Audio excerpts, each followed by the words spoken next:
Demolition drive અંતર્ગત આજે ફુલસરનો જે વિસ્તાર જે છે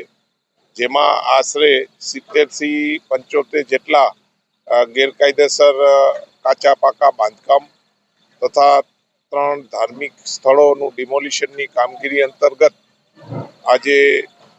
15 જેટલા પોલીસ અધિકારીઓ અને 50 જેટલા પોલીસને સાથે રાખી કોર્પોરેશનનો સ્ટાફ સાથે રાખી આજે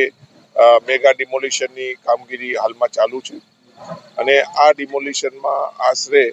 16,500 સ્ક્વેર મીટર જેટલો એરિયા જે ગેરકાયદેસર દબાણ હેઠળ હતો તેને ખુલ્લો કરવાની કામગીરી હાલમાં શાંતિપૂર્વક ચાલી રહી છે. Thank you.